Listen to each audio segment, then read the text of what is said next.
মোহন বৰুৱাক কৈছোঁ হা, আমি ৰোজা ৰাখি কেনে এইবিলাক চেলেঞ্জ কৰি আছোঁ। নোৱাৰা ভাই আমাৰ লগত, আমি গোটেই দিনটো খালী পেটত থাকোঁ, তাৰপিছত এইবিলাক কৰি আছোঁ। মোহন বৰুৱা, সিদিনা তোক মই মানে গেদা বুলি ৰোষ্ট কৰিছিলোঁ, আজি তোক গেদি বুলি ক'লোঁ। তই গেদি এই কাৰণতে ক'লোঁ তোক মানে ভাবিছিলোঁ যে মই ৰোষ্ট আৰু নকৰোঁ, তই আৰু মানে আমাক মানে তুচ্ছ তাচ্ছিল্য কৰি আছ। তো সেইকাৰণে তোক আজি গেদি বুলি ক'লোঁ। তো তই মোক চেলেঞ্জ দিছিলি, পুছ আপ চেলেঞ্জ। তো চা কেনেকৈ মাৰোঁ।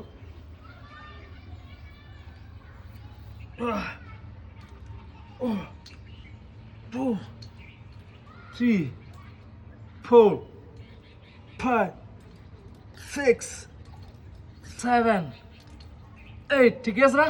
বঢ়িয়া মাৰি থাকা 9, ৰোজাৰ মাহত আৰু কেনেকৈ মাৰিবা 10, বঢ়িয়া 11, আমাৰ পাৱাৰ আছে নহয় 12, বঢ়িয়া।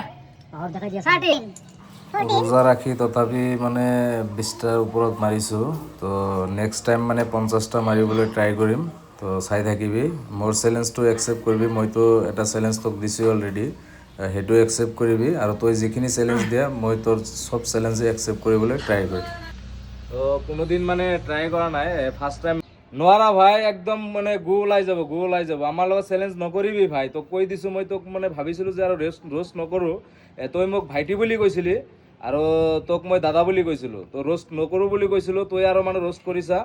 তো তই পায়ে থাকিবি এতিয়া। মানে তোৰ লগত চেলেঞ্জ মানে একচেপ্ট, যিকোনো চেলেঞ্জ মোক দিবি, তোক চেলেঞ্জবিলাক একচেপ্ট কৰিম। আৰু মই যিবিলাক মানে চেলেঞ্জ দিম সেইবিলাক একচেপ্ট কৰি চাবি, গু ওলাই যাব গটি দি।